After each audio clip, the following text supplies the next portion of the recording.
Welcome back.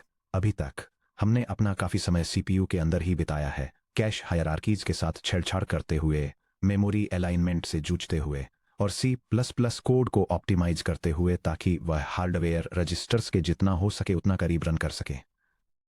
लेकिन modern high performance computing, खासकर GPU programming और डीप लर्निंग एक्सीलरेशन कोई सोलो एक्ट नहीं है। सीपीयू तो एक हाई स्पीड कंडक्टर की तरह है जो हार्डवेयर डिवाइसेज के एक पूरे एनसेंबल की देखरेख करता है।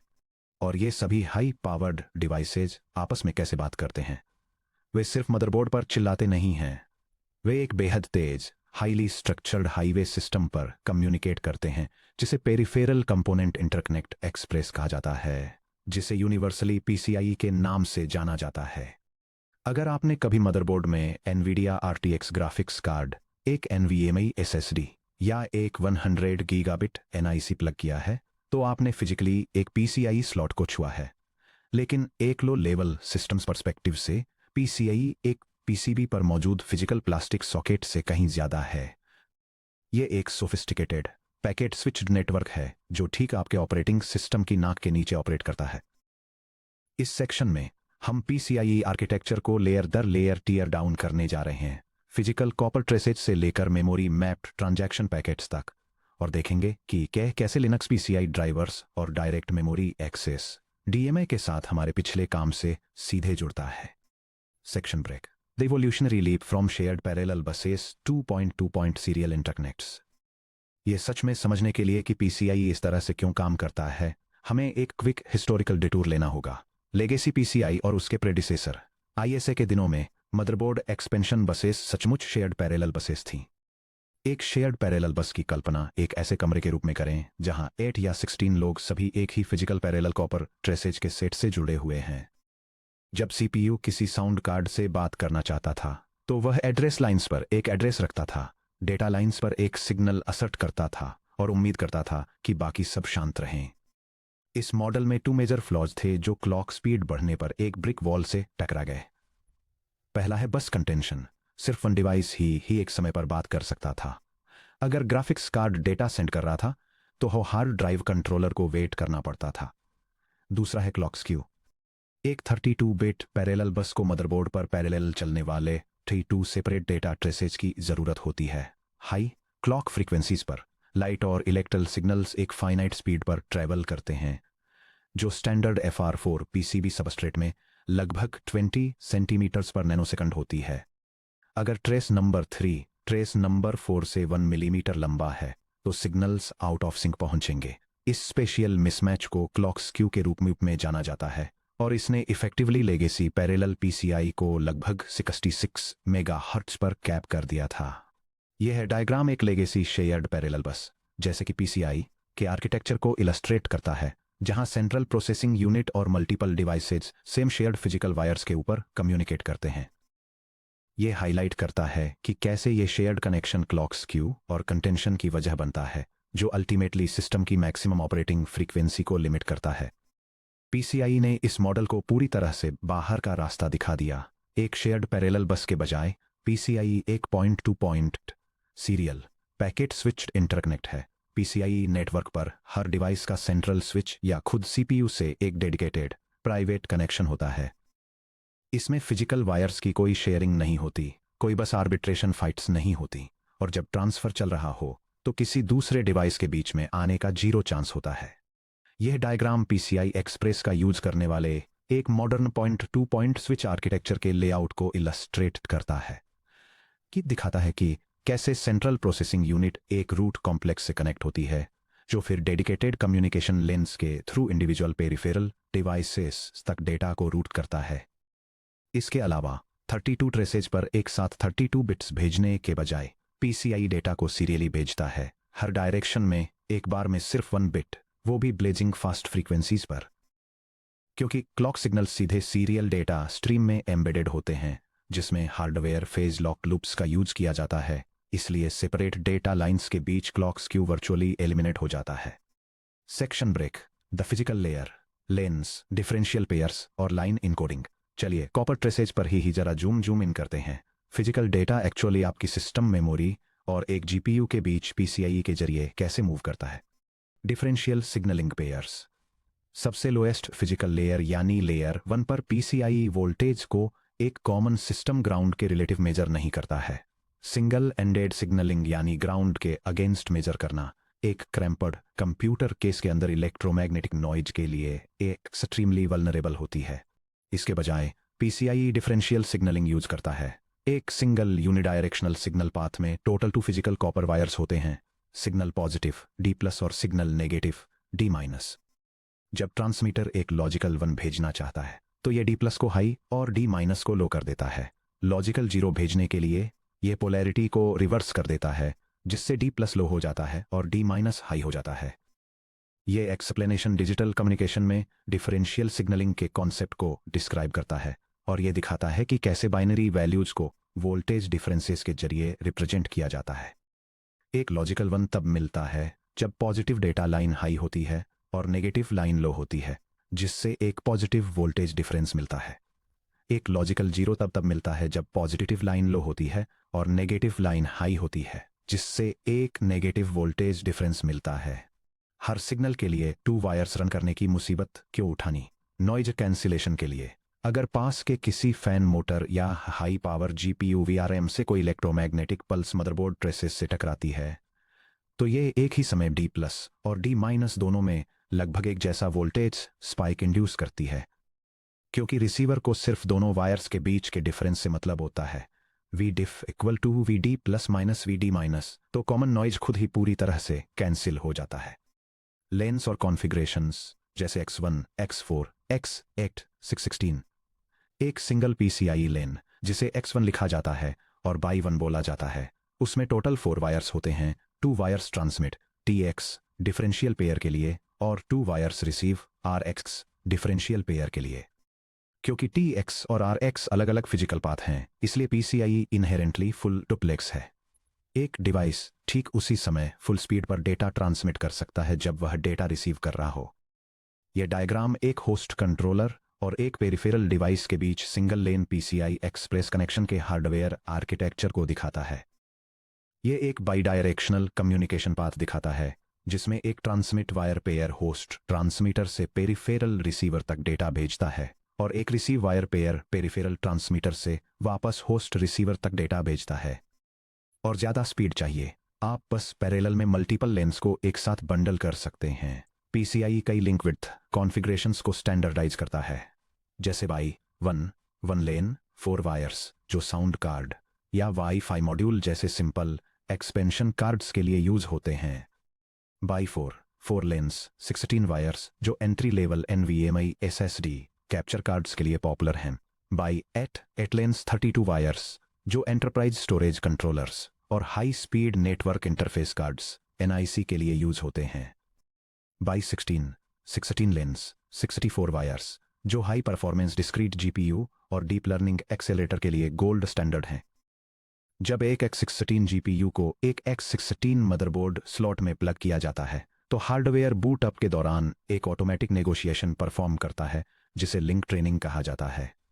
होस्ट और डिवाइस आपस में सबसे ज़्यादा सपोर्टेड लिंक विड्थ जैसे X16, X8, X4, X1 और स्पीड जनरेशन जैसे Gen 3, Gen 4, Gen 5, Gen 6 को नेगोशिएट करते हैं। अगर धूल का एक छोटा सा कण भी किसी ट्रेस पिन को डैमेज कर देता है, तो हार्डवेयर बिना OS को क्रैश किए ग्रेसफुली एक कम विड्थ पर, मान लीजिए X8 पर, फॉल बैक कर जाता है। लाइन एनकोडिंग ओवरहेड, आप सिर्फ रॉ बाइनरी जीरोज और वंस को एक हाई स्पीड कॉपर लाइन पर डंप नहीं कर सकते। अगर आप लगातार जीरोज का 1 गीगाबाइट ट्रांसमिट करते हैं, तो रिसीवर का क्लॉक रिकवरी सर्किट सिंक खो देगा, क्योंकि टाइम मिलाने के लिए कोई वोल्टेज ट्रांजिशन नहीं होगा। बार बार वोल्टेज ट्रांजिशन की गारंटी देने और DC बैलेंस को बनाए रखने के लिए PCIe लाइन एनकोडिंग अप्लाई करता है। PCIe Gen 1 और Gen 2 8 bit 10 bit एनकोडिंग का यूज करते थे। एक्चुअल डेटा के हर 8 बिट्स के लिए हार्डवेयर 2 एक्स्ट्रा बिट्स जोड़ता है, जिससे एक 10 बिट सिंबल ट्रांसमिट होता है। यह एक भारी 20% बैंडविड्थ ओवरहेड पेनल्टी इंट्रोड्यूस करता है। PCIe Gen 3, 4, 5 और 6 128B 130B एनकोडिंग पर स्विच कर गए और Gen 6B AM4 में 242B या 245B पर। यहाँ पेलोड डेटा के 128 बिट्स को एक छोटे से 2 बिट फ्रेमिंग हेडर में रैप किया जाता है। इसने प्रोटोकॉल एनकोडिंग ओवरहेड को घटाकर एक नेग्लिजिबल 1.53% कर दिया। इस ओवरहेड फैक्टर को अपने दिमाग में रखिए। यह तब बहुत क्रूशियल होने वाला है जब हम सेक्शन 16.5 में रियल वर्ल्ड थ्रूपुट लिमिट्स को कंप्यूट करेंगे। Section break. PCI protocol stack और transaction layer packets TLP. Computer networking में OSI model Ethernet IP TCP की तरह ही पीसीआई डेटा ट्रांसमिशन को एक क्लियर 3 लेयर आर्किटेक्चर में ऑर्गेनाइज करता है। जब आपका C++ कोड जीपीयू मेमोरी को एक राइट इंस्ट्रक्शन इशू करता है तो डेटा होस्ट साइड पर इन लेयर्स से नीचे जाता है, फिजिकल ट्रेस को पार करता है और डिवाइस साइड पर लेयर्स से ऊपर जाता है। यह diagram PCI express protocol stack के 3 लेयर आर्किटेक्चर को दिखाता है। यह डिस्क्राइब करता है कि डेटा कैसे टॉप ट्रांजैक्शन लेयर से फ्लो करता है, जो रीड और राइट रिक्वेस्ट पैकेट्स जनरेट करती है, फिर एरर चेकिंग और सीक्वेंसिंग के लिए डेटा लिंक लेयर से होते हुए नीचे जाता है, और फाइनली सीरियलाइजेशन, एनकोडिंग और इलेक्ट्रल ट्रांसमिशन के लिए फिजिकल लेयर तक पहुंचता है। Transaction layer TLP.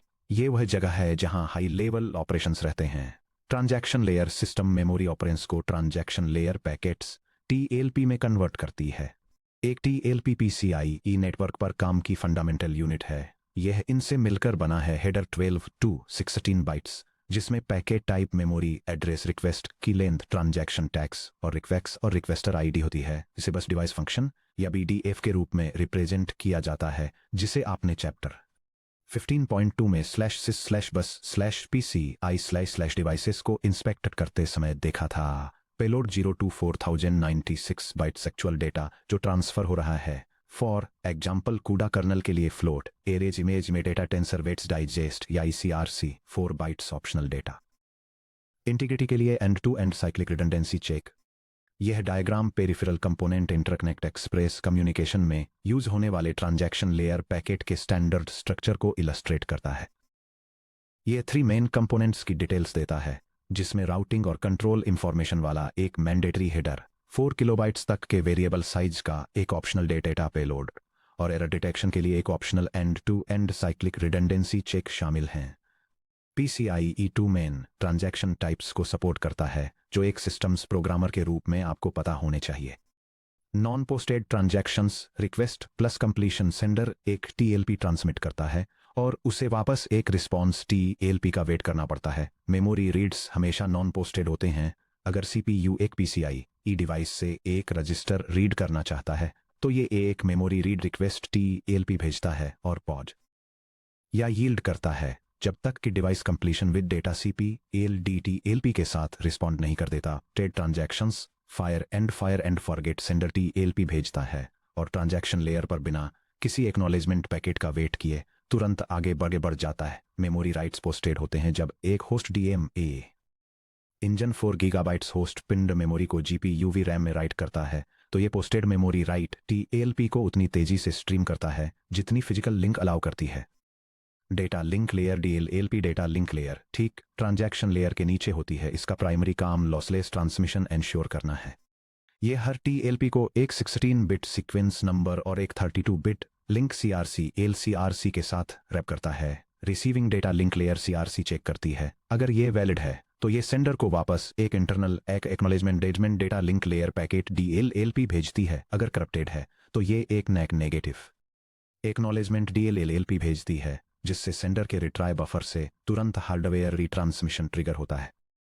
क्योंकि यह error recovery strictly link layer पर हार्डवेयर में होती है, इसलिए आपके C+ कर्नेल कोड या लाइनेक्स ड्राइवर को कभी भी लॉस्ट पीसीआई पैकेट्स के साथ डील नहीं करना पड़ता है। फिजिकल लेयर, जैसा कि हमने डिस्कस किया, फिजिकल लेयर फ्रेमिंग पैकेट्स को लेती है, ईएमआई को मिनिमाइज करने के लिए उन्हें स्क्रैम्बल करती है, उन्हें 128B या 130BB के जरिए एनकोड करती है। अवेलेबल फिजिकल लेंस X1 से X16 तक पर बिट्स को सीरियलाइज करती है और कॉपर ट्रेसेस पर डिफरेंशियल वोल्टेजेस को टॉगल करती है। Section break. Routing, traffic, root complex, host bridges और पीसीआई स्विचेस। अब जब हम समझ गए हैं कि डेटा कैसे फॉर्मेट और ट्रांसमिट होता है, तो एक पैकेट सीपीयू से मल्टी सॉकेट मदरबोर्ड पर सही एक्सपेंशन स्लॉट तक कैसे पहुंचता है, ये हमें मॉडर्न प्रोसेसर आर्किटेक्चर्स के कोर ट्रैफिक हब पर लेकर आता है, जो कि पीसीआई रूट कॉम्प्लेक्स आरसी है। ये डायग्राम एक कंप्यूटर सिस्टम के हार्डवेयर आर्किटेक्चर और पीसीआई कनेक्टिविटी को इलस्ट्रेट करता है। फ्लो सीपीयू सॉकेट से स्टार्ट होता है, जहां 2 सीपीयू कोर्स एक सिस्टम मेमोरी कंट्रोलर से कनेक्ट होते हैं, जो फिर रूट कॉम्प्लेक्स से लिंक होता है। रूट कॉम्प्लेक्स से कनेक्शन 3 रूट पोर्ट्स में स्प्लिट होता है, जहां first 2 directly separate graphics processing units से कनेक्ट होते हैं, जबकि थर्ड एक पीसीआई स्विच से कनेक्ट होता है। यह स्विच आगे डेटा को एक non volatile memory express solid state drive और एक 100 गीगाबिट नेटवर्क इंटरफेस कार्ड पर रूट करता है। Root complex RC. Root complex वह सेंट्रल नर्वस सिस्टम है जो सीपीयू कोर्स और होस्ट मेमोरी सिस्टम रैम को पीसीआई फैब्रिक से कनेक्ट करता है। मॉडर्न x86, इंटेल या AMD और ARM सर्वर्स में रूट कॉम्प्लेक्स अब मदरबोर्ड पर एक अलग चिप नहीं है, जैसे कि पुराना नॉर्थब्रिज हुआ करता था, बल्कि यह सीधे सीपीयू डाई पर ही इंटीग्रेटेड होता है। रूट कॉम्प्लेक्स कई जरूरी काम करता है। Memory address translation. यह होस्ट मेमोरी के फिजिकल एड्रेसेस को पीसीआई स्पेस एड्रेसेस में ट्रांसलेट करता है। Host bridge operations. यह सीपीयू इंस्ट्रक्शंस से ओरिजिनेट होने वाले मेमोरी ट्रांजैक्शंस को राउट करता है, जैसे कि पीसीआई डिवाइस के बार से मैप्ड C++ वोलेटाइल पॉइंटर डीरेफरेंसेस को सही पीसीआई लिंक्स पर बाहर भेजता है। P2P traffic routing. यह सीपीयू रजिस्टर्स को छुए बिना सीधे 2 पीसीआई डिवाइसेस के बीच ट्रांजैक्शंस को राउट कर सकता है। PCI switches. फैब्रिक को एक्सपेंड करना। सीपीयूज में फिजिकल पीसीआई लेन्स की संख्या लिमिटेड होती है। एग्जाम्पल के लिए, एक डेस्कटॉप सीपीयू 24 लेन्स प्रोवाइड कर सकता है, जबकि एक enterprise server CPU 128 lens offer कर सकता है। अगर कोई server builder 8 dual slot GPUs, 4 NVMe drives और 2 नेटवर्क कार्ड्स कनेक्ट करना चाहता है, तो उनके पास रॉ सीपीयू लेन्स बहुत जल्दी खत्म हो जाती हैं। अब आते हैं पीसीआई स्विचेस पर। एक पीसीआई स्विच कॉन्सेप्चुअली बिल्कुल एक एंटरप्राइज ईथरनेट स्विच की तरह काम करता है। यह एक अपस्ट्रीम पोर्ट लेता है, जो किसी रूट कॉम्प्लेक्स या दूसरे स्विच से कनेक्टेड होता है, और इसे मल्टीपल डाउनस्ट्रीम पोर्ट्स में स्प्लिट कर देता है। हाई परफॉर्मेंस जीपीयू सिस्टम्स के लिए स्विचेस गेम चेंजर्स होते हैं। Modern AI servers specialised PCI switches का यूज करते हैं, जैसे ब्रॉडकॉम PX चिप्स, peer to peer P2P, direct memory access या DMA को इनेबल करने के लिए। अगर GPU 0 एक 10 गीगाबाइट टेंसर को सीधे GPU 1 KB रैम में कॉपी करना चाहता है, तो TLP पैकेट्स GPU 0 से नीचे PCI स्विच में फ्लो करते हैं और वहां से ऊपर GPU 1 में चले जाते हैं, बिना कभी रूट कॉम्प्लेक्स को क्रॉस किए या सिस्टम रैम बसेस को क्लॉग किए। Section break. Bridging the gap. Connecting to 2 drivers 15.2 और DMA 15.5। चलिए मैं इस सारे लो लेवल हार्डवेयर मैकेनिक्स को सीधे वापस उन C++ सिस्टम कॉल्स और कर्नल ड्राइवर्स से कनेक्ट करता हूं, जिन्हें हमने चैप्टर 15 में बनाया था। याद है चैप्टर 15.2 में जब हमने एक custom Linux PCI device driver लिखा था, हमने PCI बस को प्रोब करने और डिवाइस के बेस एड्रेस रजिस्टर्स या बार्स को इंस्पेक्ट करने के लिए कर्नल API को कॉल किया था। ये लिनक्स डिवाइस ड्राइवर स्निपेट एक peripheral component interconnect express device की फिजिकल मेमोरी स्पेसिफिकेशंस को रिट्रीव करता है, स्पेसिफिकली इसके फर्स्ट बेस एड्रेस रजिस्टर के स्टार्ट और लेंथ को। इसके बाद यह उस फिजिकल हार्डवेयर रेंज को ऑपरेटिंग सिस्टम कर्नल के वर्चुअल मेमोरी स्पेस में मैप करता है, ताकि ड्राइवर डिवाइस को एक्सेस कर सके। जब हमने PCI IO मैप रन किया, तो एक्चुअली अंडर द हुड क्या हो रहा था? सिस्टम बूट के दौरान बायोस या UEFI और लिनक्स कर्नल ने PCI फैब्रिक को स्कैन किया और सभी डिवाइसेज को डिस्कवर करने के लिए कॉन्फ़िगरेशन रीड या राइट TLPs भेजे। डिवाइस ने रिस्पॉन्ड किया, यह रिपोर्ट करते हुए कि उसके बाद 0 को 1 megabyte block of memory MIO या AMIO की ज़रूरत है। कर्नल ने बार 0 को एक फिजिकल मेमोरी रेंज असाइन की और उस बेस एड्रेस को डिवाइस के बार कॉन्फ़िगरेशन रजिस्टर में राइट कर दिया। जब आपका C++ ड्राइवर IOPTR पर राइट करता है, for example write L 0x01 IOPTR plus reg control, तो CPU एक इंटरनल मेमोरी ट्रांजैक्शन जनरेट करता है। रूट कॉम्प्लेक्स इस मेमोरी एड्रेस को इंटरसेप्ट करता है, रिकॉग्नाइज करता है कि यह बार 0 की रेंज में आता है, वैल्यू 0x01 को एक मेमोरी राइट TLP में रैप करता है और इसे फिजिकल PCI लेंस के जरिए डिवाइस पर भेज देता है। अब चलिए इसे चैप्टर 15.5 के डायरेक्ट मेमोरी एक्सेस DMA इंजनों से जोड़ते हैं, जैसा कि आप जानते हैं, मेगाबाइट्स ग्राफिक्स डेटा भेजने के लिए फॉर लूप के अंदर सीपीयू से मैनुअली राइट-एल एग्जीक्यूट करवाना बहुत ही धीमा है। यह 100% सीपीयू यूटिलाइजेशन बर्न करता है। इसके बजाय हम डीएमए का यूज करते हैं।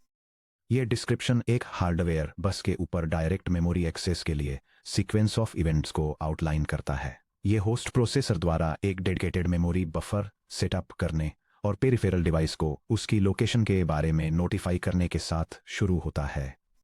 इसके बाद प्रोसेसर दूसरे टास्क के साथ कंटिन्यू करता है, जबकि डिवाइस इंडिपेंडेंटली डेटा को सीधे अपने खुद के ऑनबोर्ड स्टोरेज में रिक्वेस्ट और रिट्रीव करता है। एक बार जब डेटा ट्रांसफर फिनिश हो जाता है, तो डिवाइस प्रोसेसर को कंप्लीशन के बारे में नोटिफाई करने के लिए एक हार्डवेयर इंटरप्ट भेजता है। यहां मैजिक नोटिस करिए, पीसीआई डिवाइस खुद ही बस मास्टर बन जाता है। डिवाइस का डीएमए कंट्रोलर अपने खुद के मेमोरी रीड और मेमोरी राइट टीएलपी जनरेट करता है, जो बिना सीपीयू को एक भी बाइट कॉपी करने की जरूरत के रूट कॉम्प्लेक्स के जरिए सीधे होस्ट सिस्टम रैम से बात करता है। Section break. आगे क्या आने वाला है? बैंडविड्थ सीलिंग्स और डेटा मूवमेंट। अब जब आप पीसीआई के फिजिकल आर्किटेक्चर, लाइन एनकोडिंग और पैकेटाइजेशन को समझ गए हैं, तो आप शायद ये पूछ रहे होंगे कि हम असल में इस बस में कितनी तेजी से डेटा पुश कर सकते हैं। Heterogeneous systems, CPU plus GPU या एक्सीलरेटर्स में पीसीआई लगभग हमेशा प्राइमरी बॉटलनेक होता है। एक मॉडर्न सीपीयू कोर पर चैनल टेंस ऑफ गीगाबाइट्स पर सेकंड की स्पीड से सिस्टम रैम को रीड कर सकता है, और जीपीयू वीरैम H100 या B200 आर्किटेक्चर पर इंटरनली 3 टेराबाइट्स पर सेकंड तक डेटा स्ट्रीम कर सकता है। फिर भी उन्हें जोड़ने वाला ब्रिज यानी पीसीआई स्लॉट कई गुना धीमा है। सेक्शन 16.5 में हम रॉ मैथ के साथ काम करने जा रहे हैं। हम पीसीआई जनरेशंस 3.0, 4.0, 5.0 और 6.0 में clock frequency, line encoding penalties, TLP header overheads और लेन काउंट्स को ब्रेक डाउन करेंगे। आप सीखेंगे कि theoretical max bandwidth versus real world achievable payload throughput को कैसे कैलकुलेट किया जाए, जिससे आपको जीरो कॉपी C++ ड्राइवर्स और हाइपर एफिशिएंट कूडा मेमोरी स्ट्रीम्स लिखने के लिए जरूरी एग्जैक्ट मेंटल मॉडल मिलेगा। एक कप कॉफी लीजिए और चलिए मैं आपसे सेक्शन 16.5 में मिलता हूं।